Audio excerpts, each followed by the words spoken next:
It's Youth Sunday. It is Youth Sunday here at Christ Universal Temple, and I am excited. This is our day. This is our day when we not only celebrate our young people, we kind of celebrate ourselves too, because the young people are a product of your work. So you're really giving yourself a round of applause on Youth Sunday. And before I continue on, I have to have these sharp gentlemen, don't they look sharp? Stand up for us one more time. Show them some love. Derek and Ferris, they made it happen. It's not always simple to get up in front of you steely-eyed people and deliver as eloquently as these gentlemen did. But that is what we produce here. In our youth programming at Christ Universal Temple, we produce excellence. Our young people are being grounded in truth, they are being filled with knowledge, and they are being supported by the community. And for that, we should be proud. I know I am very proud.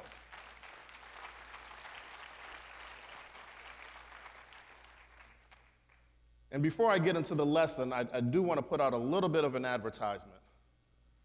So I'm a proud alum of the youth programming, and we have always had some spectacular teachers, spectacular leaders. If I tried to name them all, I would get in trouble. But I look at Mother Alberta Ware here, spectacular teacher, and I was 13 years old, and she was telling me, "You're a divine child of God." I look at Dr. Johnson. When the young men would go with the men's group, he would let us know what it really meant to be a true Christian man. At 14, 15 years old, he was pressing knowledge into us. And of course, Helen Carey, the teacher of teachers. If you've been here in any capacity in any youth program, she has touched you. She has placed love upon you. She's placed knowledge upon you. She has placed high expectations upon you. And for that, we love her. Reverend Dr. Helen Carey.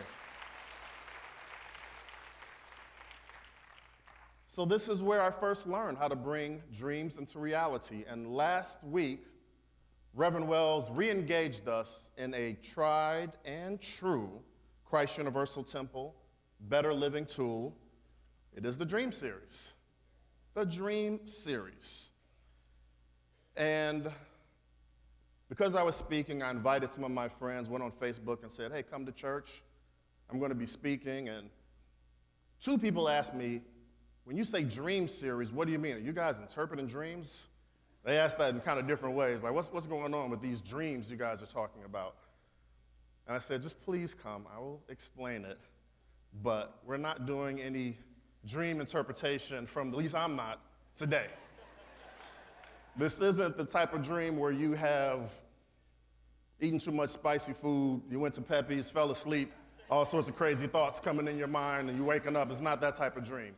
What Reverend Wells re-engaged us in is a spiritual proclamation. It's a spiritual proclamation. A dream is an inescapable, unshakable idea that enters your mind and heart, something you know deep down that you should be doing, that you should be having, that you should be experiencing. From the bulletin, and I'm just going to read this, don't read it with me, let it sink in. A dream is a work assignment offered to us by God. A dream is a work assignment offered to us by God. That is to say, that inescapable idea that is coming to you that you must do, must have, must experience is not just a function of your brain, but it is God looking to express himself through you. I'll say it again. Your dream is God looking to express through and as you? I'll come back to that later. But this dream series, this yellow piece of paper that you have in your hand, it is a formula. It is a recipe for your prosperity, a recipe for your better living. I am a master chef when it comes to making banana bread. Bet y'all didn't know that. If you have ever had my banana bread, you smiled. But let me tell you a little secret about the Gavin Jackson banana bread. I go to Trader Joe's, and I get that brown and yellow box that says banana bread on it. And when I'm in the store, I turn it over, and the box tells me what I need to buy to go out, what's in the box, what I need to buy. So it says, go get this many eggs, go get this milk, go get this butter. I follow the recipe. And when it's done, I am Chef Boyardee. Because that banana bread is awesome. With this dream series, our founder, the Reverend Dr. Johnny Coleman, laid out a recipe, a formula, step by step, on how to live a better life. But just like my Trader Joe's / Gavin Jackson banana bread, you can't at the outset decide you're going to make substitutions.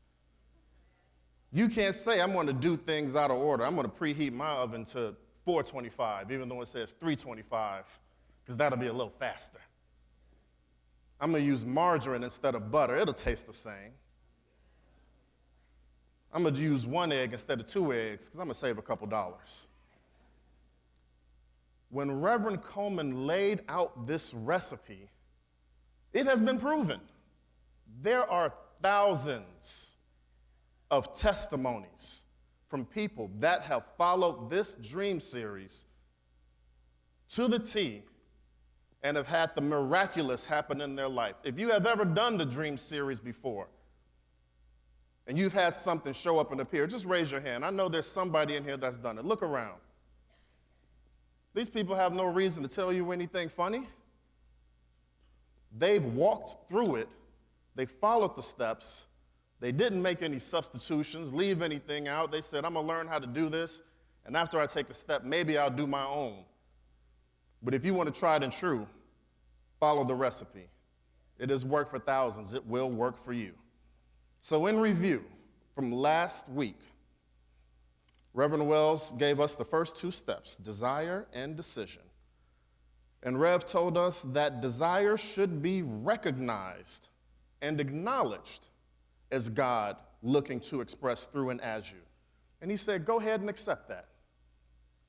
He said, go ahead and receive and recognize that. I'm paraphrasing, Rev. He reminded us that spiritual desire requires a recognition of our own divinity. It requires a heightened awareness. It requires a heightened state of consciousness so that you know that your desire is God's desire for you. And then he went on to tell us that the second step is decision. He said, go ahead and dig in your heels. Cut off all avenues of retreat. You've made up your mind. You set the direction. Move forward. Don't look back. That's it. Decision. And then he went on to tell us again that that is also a recognition of your divinity, a heightened state of awareness, a higher consciousness. And I'm going to give you a little hint for all the other steps.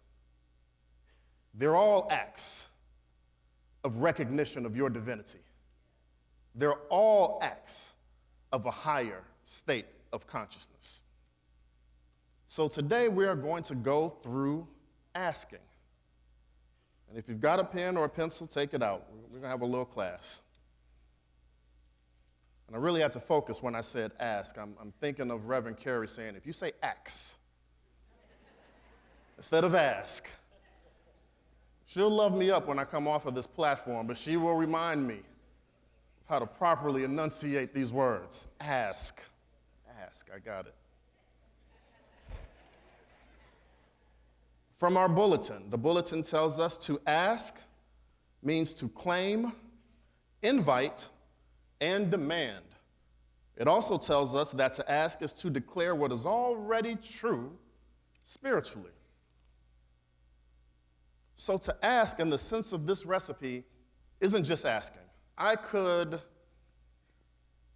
ask you if I could borrow $50. Can I hold $50 for 2 weeks? I'm asking. And you could say yes, because you know I'm a nice guy. And you know Reverend Wells is going to pay me on the 15th. You could say no, because you know I'm going to waste it on another pair of fancy socks that I like or something like that. But that's not the type of ask that we're talking about. It is not a request. It is a claim. What happens when you turn in your double-breasted camel hair coat to the coat check at the restaurant? And the evening is over. You go to the lady or the man and you pull out your claim check. And when you walk up to that door to get your camel hair or your blue fox or your chinchilla or whatever it is you wear, you present your claim ticket and you ask for your coat, but you're not really asking, are you? You're not really making a request. You're being polite by asking. You're being mannerable.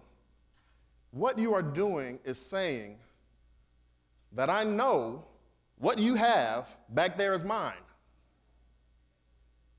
I've got a claim on it. It belongs to me. I have no doubt that what you have behind that counter belongs to me. Here is my identification. I know who I am and I know what belongs to me. Give me my coat. That's what's happening in a spiritual ask. You're not making a request. You are recognizing your spiritual identity as a child of God. And you're saying, it's already mine. I just need to identify myself. The bulletin talks about an invitation and a demand. If any of you guys have seen my 2 young sons, and I love them very much, Ethan and Dean, I love you guys. They can be a little rowdy if you've seen them. You know this. You know this. And so if I say to them, Ethan and Dean, take a seat, I'm inviting them to sit down. Give them an invitation. Take a seat, sons. But that type of invitation is also a demand. So how can I give them an invitation and a demand? It is because of the dominion and authority vested in me per my identity as their parent, as their caregiver. So you guys are with me. To ask is to know what is yours. You're asking, but you know it. There is no question. There is no doubt that you ought to have it. A spiritual ask is a question of spiritual identity. I'm going to say that again. A spiritual ask is a question of spiritual identity. Who are you that you can make a claim on whatever it is that you want in life. Who are you? I'm going to say it so it's real plain and clear. You are a divine being made in the image and after the likeness of God. You are a rich child of a prosperous God. Talk to me, Sir Claude. You are an heir to all that is holy and perfect. That is your identity. And once you know your identity, it's easy to make the claim. You walk up to the booth with expectation. You don't have any doubt or trepidation. I got my ticket. I got the number, and my number matches that number. I'm going to give you 5 minutes. Let's go. When you're asking, you're not begging. You are not beseeching. You are not requesting. You are making a proclamation. If you go to a trust and estate attorney and you say, I know I'm heir to this estate, and it's a rich estate, and I know that I am my father's son, I know the name of my father and I know my name, that attorney is not going to make a request for you. They're going to say, all right, let's check your identity. You know who you are. We know who your father is. Let's go ahead and claim what is already yours by right. To ask is to declare what is already true spiritually. And so in spiritual law, you have to be secure in yourself. You have to be willing to say it out loud. How many people are willing to say out loud, I am a child of God? Let me hear you.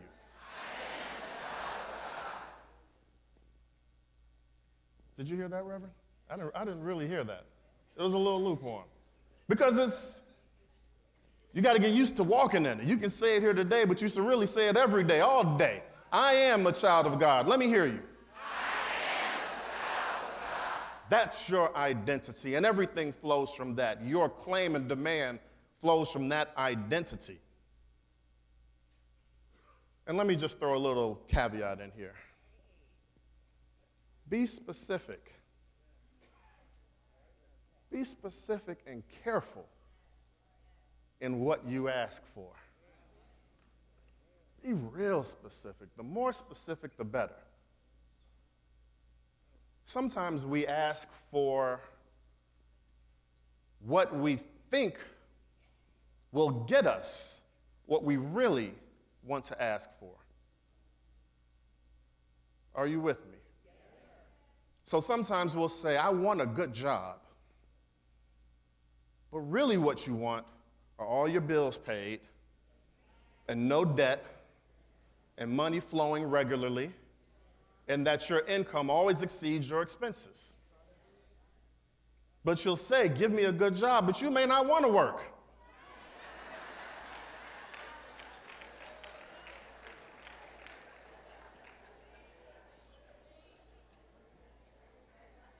You're not being specific enough. You are going by what you think is the best road to get you where you want to go. Don't choose the road, choose the destination. God will choose the road. And when it comes to the ask, to the claim, being specific helps you not get frustrated. So let's say you get that good job, and God is saying, I gave you what you asked for. And you were working your tail off, and you're like, man, I'm not happy. I'm almost happy, but I feel a little frustrated. I'm not getting what I want, but you're getting what you asked for. It also helps to set it out there. Let's say you want a house. I want a new house. Don't just throw out there, I want a big house or a new house. Get down in the details with it. Find some pictures of houses that you like. I want so many bedrooms in this school district. with this mortgage payment or no mortgage payment? Talk to me. I wanted to have this type of yard. You have to get really specific with it. Because sometimes you will get what you think you want. And now I got this big house, but I didn't ask for the money to pay for it. Or these property taxes are driving me up a wall. That's not a specific ask. You got what you asked for. You got that big house. To my young people, where my YECers at? I see a few here. You guys may not hear what I'm about to tell them. I really, really believe, my YECers, raise your hands. I really believe that what Meek Mill wanted to ask for was to be the best rapper. He wanted to be the #1 artist. What he really wanted to ask for is, can I be recognized to be better than Drizzy? I'm just talking to them. I'll fill y'all in a minute. But instead of asking for that, I believe he asked for a Twitter beef with Drizzy. How did that turn out for him? He was not specific in what he asked for. And now he's got to find out if he's on a world tour or his girls tour. My YECers know what I'm talking about. I'm going to catch everyone else up shortly. But in a sense, you are presenting your blueprint to the master builder. Anyone that's ever worked in construction or anything close to construction knows the more detailed the blueprint, the faster the project goes. You might have to go back and refine, but submit your detailed blueprint. Don't go to the coat check lady and say, I don't have a number and I want a brown coat. You might get a brown coat, but again, it's frustrating. Let's talk about love from the bulletin. And I want you guys to read this with me. Love is the idea in divine mind of universal oneness. Next one. Love is a magnet. It draws all we need to make our dreams come true. This is a tougher one for me. I'm going to talk about me. When we're talking about love, we are talking about a spiritual principle. We are not talking about an emotion. Follow me closely. Divine love, spiritual love, is impersonal. It is a law. It has nothing to do with your emotions for a person or thing. It's not how you love your spouse or love your children. And it's certainly not about loving material things. It is very impersonal because it is a spiritual attribute, an idea in the mind of God. What does that mean, Gavin? An idea in the mind of God. When you express the spiritual attribute of love, you are doing work from the understanding that you are one with God. And there is no separation between you and your good. I'm going to say it again if you have a pencil or a pen. When you are working with the spiritual attribute of love, you work from the understanding that there is no separation from you and God. And since there is no separation between you and God, there can be no separation between you and your good. Therefore, divine love, spiritual love, is not an emotion. In fact, it overcomes emotion.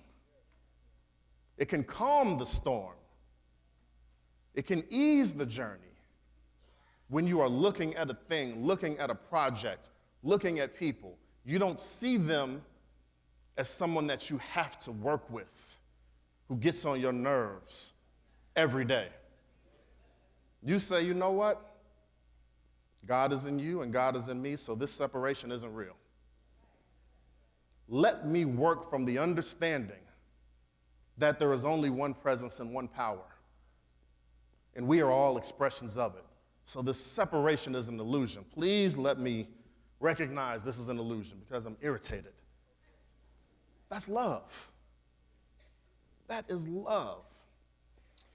Jesus reminds us of this type of divine love, this connection to your good, through the parable of the prodigal son.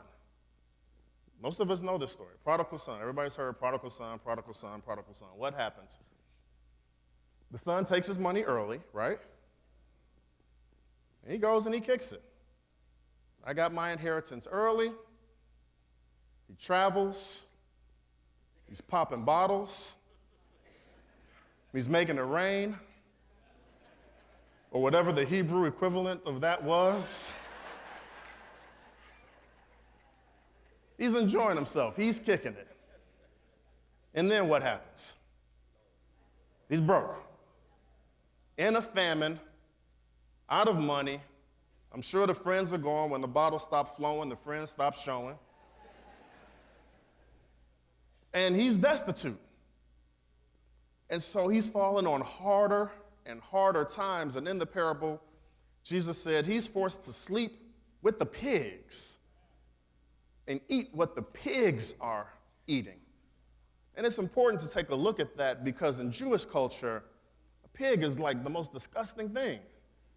So he's really saying this guy is going through the worst, absolute rock bottom. And I'm going to read from the scripture from the 15th chapter of Luke. After he decides that that's enough, and he says, well, even if I was my father's slave, it'd be better than being with these pigs. He's like, I'm getting up out of this. And so he goes to the father, and the son said to him, Father, I have sinned against heaven and before you. I'm no longer worthy to be called your son. But the father said to his servants, bring quickly the best robe and put it on him. Put a ring on his hand and shoes on his feet. It goes on to say, and bring the fatted calf, kill it, and let us eat and celebrate it. For this my son was dead, but is alive again. He was lost and is found, and they begin to celebrate. Those are verses 21 through 24, the 15th chapter of Luke. Jesus uses this relationship to teach us that through love, we are never separated from our good. No matter what it looks like, no matter what we have been through, no matter what mistakes we have made, all we have to do is get up out of the pig pen and look toward our Father. Jesus is telling us there can be no separation. Even if you got your money early and blew it, you are still not separated. No matter how much we mess up, no matter how many failures, through the power of divine love, there is no disconnect from you and your good.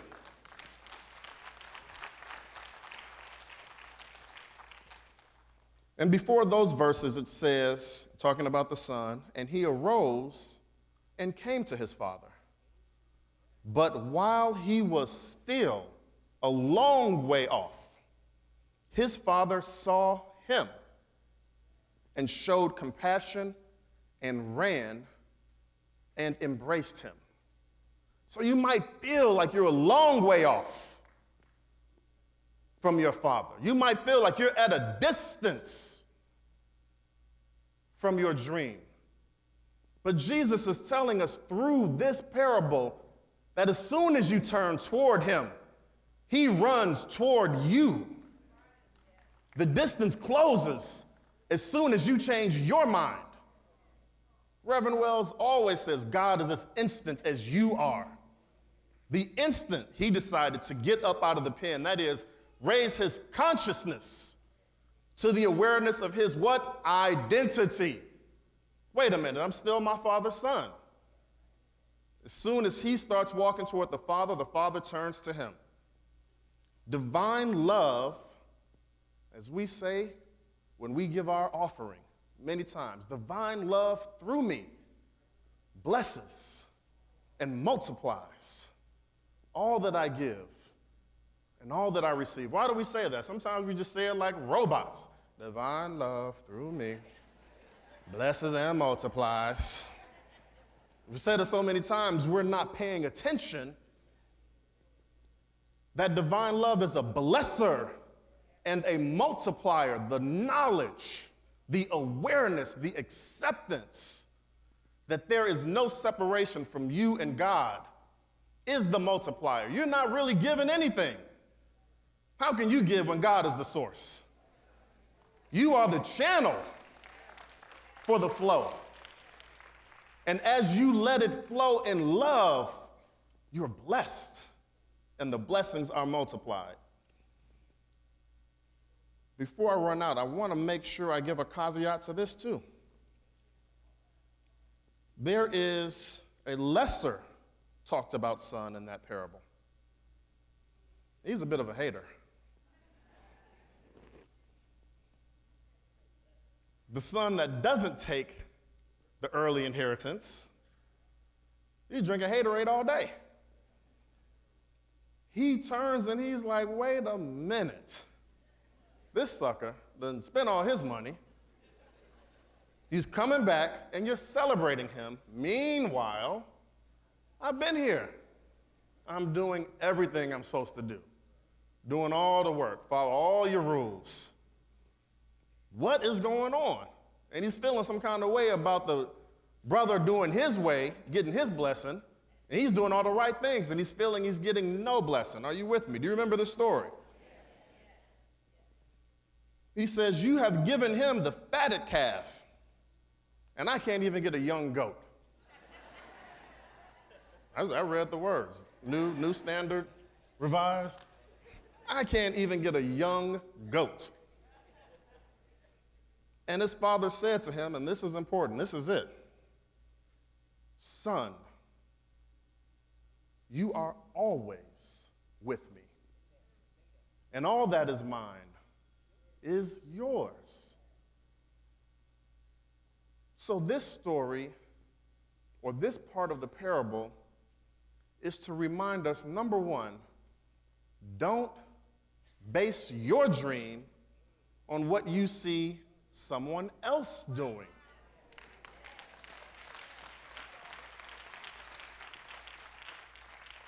Stop looking around you.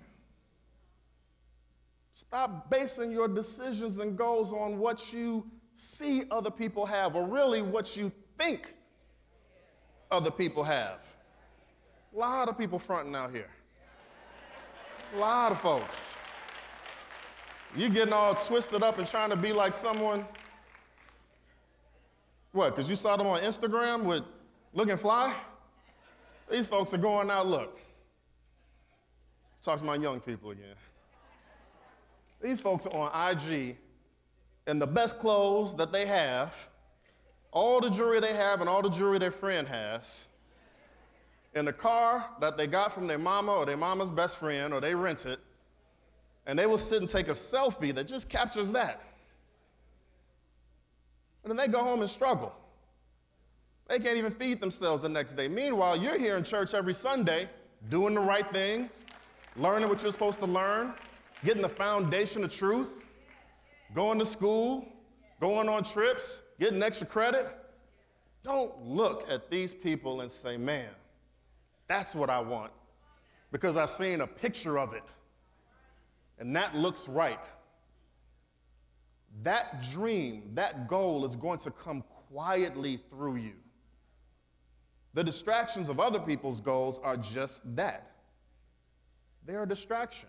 And they're a distraction because you're looking at them instead of looking at the God within you. The hating brother in the story, the whole time he could have had anything he wanted. The father said, the whole time, everything I have is yours. But you are so caught up in the fact that your brother got it this way, and it looked like it's the easy way. And now you're all upset, and you don't want him to have his. That's not love. That's the opposite of love. Don't worry about everyone else's dream, and don't try to guess at how they got it. You're going to guess wrong every time. I'm sure there have been people that have looked to you and said, man, you sure did that easy. You so lucky.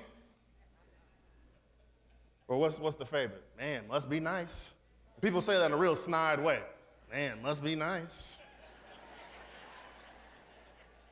They're really saying, I'm not exactly sure how you did that. And what do? We brush it off, right? We brush it off. We brush it off. But they're distracted. They don't have to look at you, and you don't have to look at them. All you have to do is look to God and recognize, again, that He is your Father.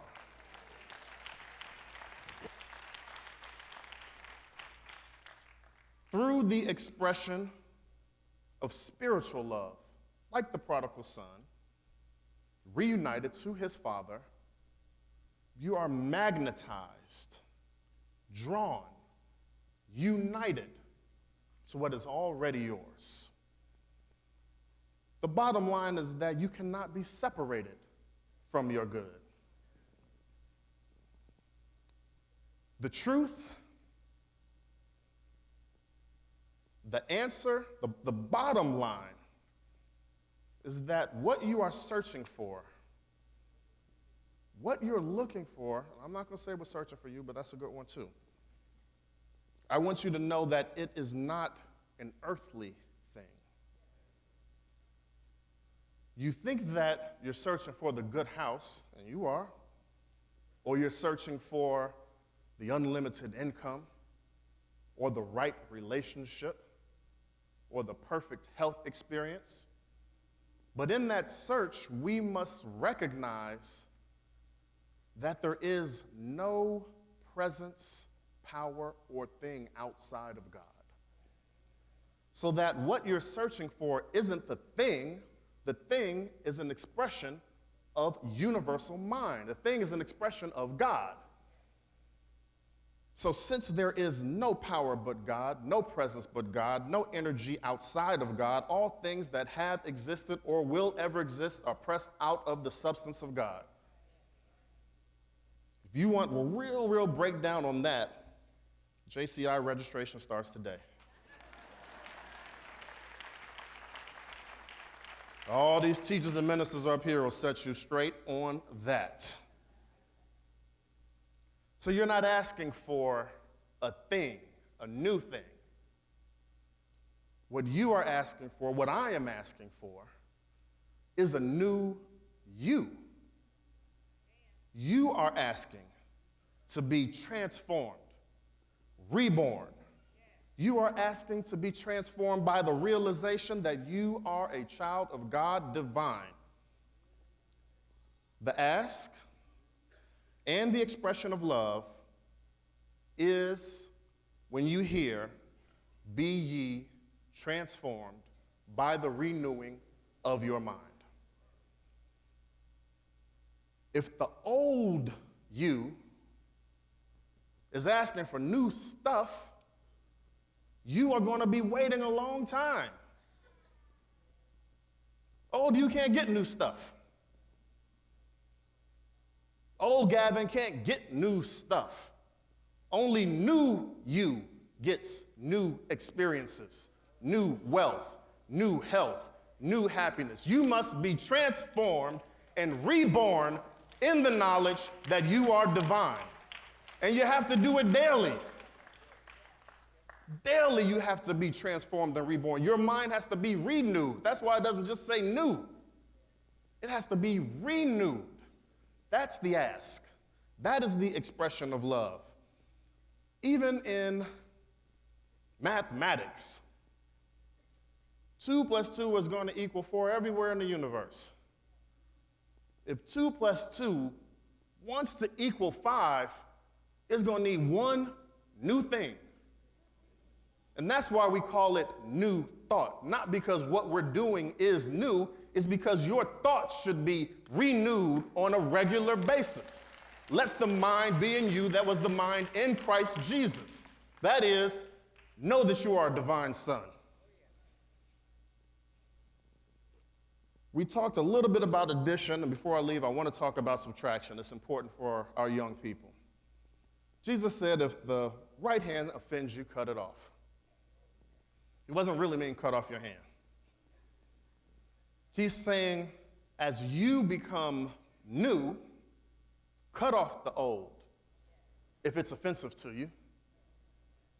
Sometimes you got to cut off old friends because they're offensive to your new divinity. Sometimes you have to cut off old family because it's offensive to what you are doing as a new creature. Sometimes you have to cut off TV shows, activities. You got to cut off old food if you're trying to be healthy. Don't pray for health and then have this offensive food. Cut it off. Cut off your right hand if you have to. He's saying if it's as close to you as your hands, sometimes you still have to cut it off. Young people, as you continue, and if you consider yourself young, you can listen. As you continue to mature spiritually, as you continue to grow and do new things, you will find new friction with old things. You're not going to get along with all of your friends. There's a reason why a lot of my lifelong friends, I met them here. I'm looking at my sister Tracy here. I've known her since I was 3 years old. I got friends in here. My brother Damon Patton, I know him since I was 4 years old. That's because I couldn't move around certain people and continue to be new. Us folks that were kind of wielded in this truth, it was easy for us to stick together because we had a similar understanding. About 25 years ago, I met a young lady in church. Her name is Christina Farley. We're celebrating 10 years marriage this week. Because it's hard for me to move around. When I went to college, some of these women, I can't move around you. You're offensive to me. You are offensive. Got to cut you off. Don't laugh at me, sir. I'm being serious here. I'm saying this to say, don't be disturbed if you lose, gain, your friendships change. They must. They absolutely have to. So just embrace that and keep moving forward. God has something special to do through all of us. God is trying to do something special through each and every one of us. It is up to us to recognize who we are, to walk in our divinity, to accept the fact that there is no separation. And that way, we can bring our dreams into fruition. Thank you so much. God bless.